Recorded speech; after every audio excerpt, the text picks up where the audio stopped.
Jumcar. Sa'yo naman galing Tatay Alan. Tatay Alan, may boyfriend pa talaga si Carla? Ay wala. So, hello guys, shoutout po sa lahat ng team Kalingap dyan, Wow Life TV. Shoutout po sa inyo. Magandang araw po sa inyong lahat ng mga andyan. Ito naman, pag-usapan natin ngayon yung mga issue ngayong mga ilang araw na lagi ring mga laman ng ating mga news feed sa YouTube tsaka sa Facebook about dito sa pinakalat ni RJ na di umano may boyfriend na daw, ang kanyang pinsan daw na si Carla may ibang boyfriend daw at malamang sa malamang hindi daw si Jomar. So yun yung pag-usapan natin. Maganda na lang din dito, nagsalita na rin yung tatay. Ilang araw na rin tong issue eh. Kumbaga, at least ngayon nagsalita na si Tatay Alan at mapanood nyo to sa channel ni Starax. So bago tayo magsimula guys, suportahan po natin ang buong team Kalingap, Val Santos Matubang, Kalingap Prabatid na Vlogs at sa lahat ng mga Kalingap partners. So ito na nga, alam naman natin na for how many days na laging laman ngayon ng mga kahit sa mga pages sa Facebook na may alam sa Kalingap, nakasubaybay sa Kalingap, talagang andun talaga yung pagmumukha ni Arjen. Diyon sa live ni Arjen, maraming kumuha ng video clip na yung sinabi niyang may boyfriend na nga yung kanyang pinsan, walang iba kung sino yon. Walang iba na yun, walang ibang si Carla. So yun na nga, andun na nga na yung issue, may naniwala, may nang bash na kay Carla, mayroon nang maraming nangyaring hindi maganda talaga. Lalong-lalo na sa mga fans na may edad na, maraming nalulungkot. Siyempre, pag tunay kang fans ni Carla, pag taga-Kalingap ka, hindi ka maniniwala kasi alam ko namang alam ng Jumcar Matatag fans na kung gaano kung anong mayroong relasyon ngayon ang Jumcar, which is si Jomar tsaka si Carla. Ang maganda lang din dito, nagsalita na rin yung tatay. At least na interview ni Starax, na nagtanong si Starax about dun sa na kumakalat na mga chismis na may boyfriend na nga ba daw ang kanyang anak na si Carla, at madiing sinagot, mabilis na sinagot ng kanyang tatay na walang boyfriend ang kanyang anak. Yung lagi lang daw kasama, yung kanyang pinsan, yung ang pangalan daw Jinky, yun. Hindi ko lang mag-get yung iba kasi parang may halong may pagka-Bicolano eh. So yun lang yun. Nagtaka na rin si Tatay Alan kung bakit nagawa daw yun ni RJ na kahit sinong tatay ba naman. Nagtaka kung bakit nagawa ni RJ yun na magpakalat ng mga ganong issue, ng mga fake news. So sa'yo naman RJ, napansin ko lang sa'yo RJ kung bakit ka nagkakaganyan. Nakaramdam ko lang ng inggit sa pinsan mo. Kung nainggit ka sa kung anong mayroon ngayon si Carla, magsumikap ka na lang. Magsipag ka na lang din. Yun na lang gawin mo. Huwag mong daanin sa maninira ka kasi yung mismo sinisira mo, kadugo mo yun eh. Pinsan mo yun eh. Di ba? Kapilyedo mo, Carla Tupular, tapos ikaw Arjen Tupular, tapos ganyan na yung gagawin mo, maninira ka. Mahiya ka naman. Kasi dati, nung nagkaroon ka ng problema, nung nagkasakit ka, iwan ko lang kung totoong sakit ba yun, yung parang nag-collapse ka, nahimatay ka, walang ibang tumulong nun. Ibukod kayo ito. Yung pinsan mo si Carla, tarantang-taranta. Tapos ngayon, ganyan lang yung gagawin mo sa pinsan mo. Asisaraan mo lang dito sa social media. Anong klaseng pinsan ka? Baka walang puso mo naman kung ganyan. Mismong pinsan mo, magpakalat ka ng fake news na kisyo ganito ganyan, may boyfriend na. Huwag naman ganon kasi matagal na tong my God Arjen, ano nangyari sa'yo?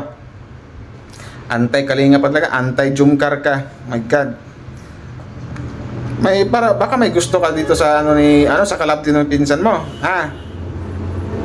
Arjen, huwag ganon kasi kung sakaling magkaroon man ng boyfriend si Carla, kung ipagpalagating may boyfriend na ngayon now, na may boyfriend na si Carla, malamang walang iba yun. Alam ng mga Jumcar Matatag fans na si Jomar na yun at hindi ibang lalaki at kung sino mo yung tinutukoy mo. Mismong tatay ni Carla nagsalita na rin na interview ni Starax. Pinasinulingan yung mga pakalat mong fake news na may boyfriend na yung pinsan mo o yung kanyang anak.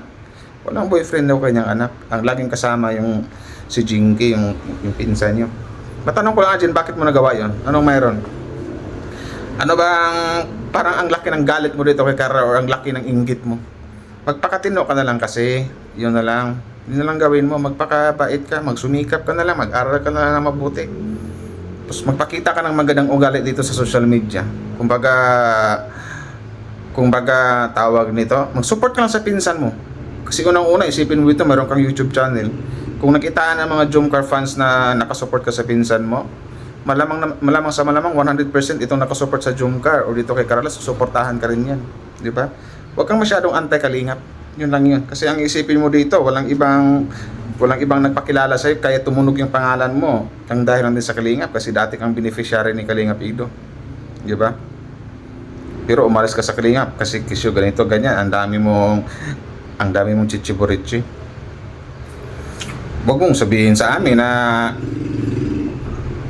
pati si Tatay Alan, kakalabanin mo na rin. Ay, huwag ganon. Matindi na ugali mo kung ganun. Kung gagawin mo yun, mahiya ka naman dito sa pinsan mo o dito sa tiyuhin mo. Diyan sa mga pinagagawa mo. Matakin mo, magpakalat ka ng fake news. Na yung pinsan ko, ito ganyan, may boyfriend na. Laging nagpupunta sa bahay. Ang gusto mong mangyari dito, masira si Carla or yung pinsan mo, or ang gusto mong mangyari dito, babagsak si Carla. Parang ganon. Diyos ko po, dapat ganon, dapat matuwa ka na lang kung ano yung narating yun ng pinsan mo. Sumuport ka na lang, RJ, yun na lang. Huwag ka magpakamaldita, huwag kang magpakatawag na ugali ito, huwag kang magpakahipokrita dito sa social media. Suportahan din yung pinsan mo. Malay mo, ito mga supporters ni Carla, mag-support pa yun sa'yo. Mayroon kayong YouTube channel di ba? Yun yung isipin mo, gamitan mo ng utak. Hindi yung maninira ka. Magkakaroon ka lang ng maraming basher. Huwag ka nang magtaka kung magkaroon ka ng maraming kaway or maraming basher. Siguro sa totoong buhay, ang pangit ang ugali mo. Yun. Siguro hindi mo kasundo yung mga pinsan mo. Siguro hindi lang si Carla o yung ibang pinsan mo. Kasi dito sa social media, talagang wala kang hiya. Pinapahiya mo yung pinsan mo. Pinagkakalat mo na may boyfriend ng iba.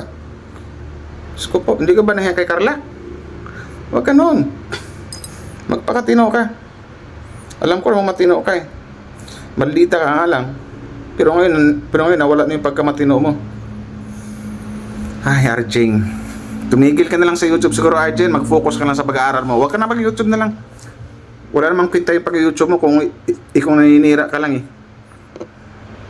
Wala ka palang mabuti dyan. Antay ka na din. Antay Kalingap, antay Jomcar. Ito guys, panoorin nyo lang guys ang upload na yan sa channel ni Starax. Doon nakukuha lang ng konting clip. Napakaunting clip lang para marinig nyo yung sagot ni Tatay Alan doon sa tanong ni Starax na kung may boyfriend na ba ang kanyang anak na si BBC or Baby Carla or si Carla Bells. Dahil dito sa mga pasabog na fake news ng isang Arjing Popular. Maldita kang bata ka, dapat hindi ganon. Magbago-bago ka ng ugali mo, Arjun Kung gusto mo magkaroon ng maraming fans or maraming supporters, baka totoo yung mayroong sponsor nag-uutos sa'yo. Hindi lang ako sure, baka ganon. May sponsor nga bang nag-uutos sa'yo? Kung ako sa'yo, ibulgar mo na lang yan. Sabihin mo na lang kung mayroon. Kung wala man, talaga sinisiraan mo lang talaga si Carla. Kung totoo may nag-utos na sa'yo ng sponsor, ay mukha ka rin pera. Baliwala na sa'yo, hindi mo na iniisip dito na yung taong sinisiraan mo, kadugo mo lang, pinsan mo lang. So yun na yun, Arjun. Magpakatino ka na, sunod na, sabi ko sa'yo. Salamat guys, salamat sa mga nag-like and share. Thank you and babush!